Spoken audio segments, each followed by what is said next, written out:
Bees first evolved at least 80 million years ago, and their relationship with humans is a long one.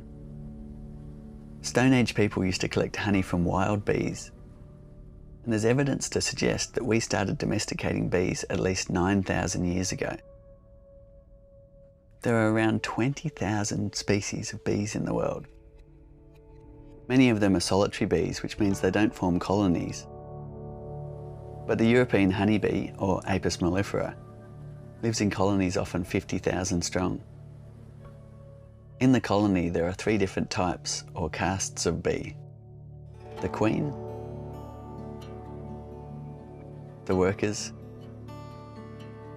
and the drones. Together they form a superorganism.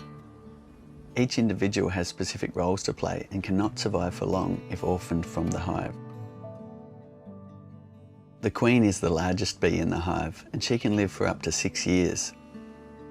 Her abdomen is usually elongated and more pointed than that of a worker bee.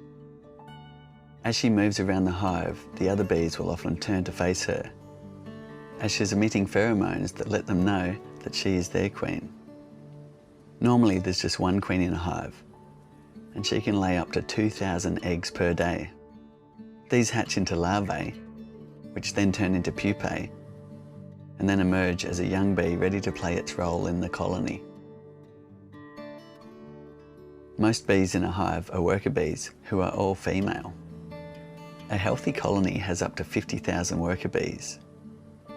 A worker bee may only live about 6 weeks in the summertime, and she'll change roles several times throughout her short life. Worker bees do everything from foraging for nectar, to nursing the growing brood, to building honeycomb, defending the hive, and many other tasks. Male bees are called drones. There are much fewer of them in a hive. See how they are larger than the worker bees and have big rounded eyes that touch in the middle. They don't have stingers and don't collect nectar or pollen, and their primary role is to mate with the queen, and this happens in mid-air. By becoming a beekeeper, you're taking part in a tradition that's thousands of years old. It's really incredible to think that we humans have had a symbiotic relationship with these little creatures for so long. And that today, because of their importance for pollination, our well-being as a species is intertwined with theirs.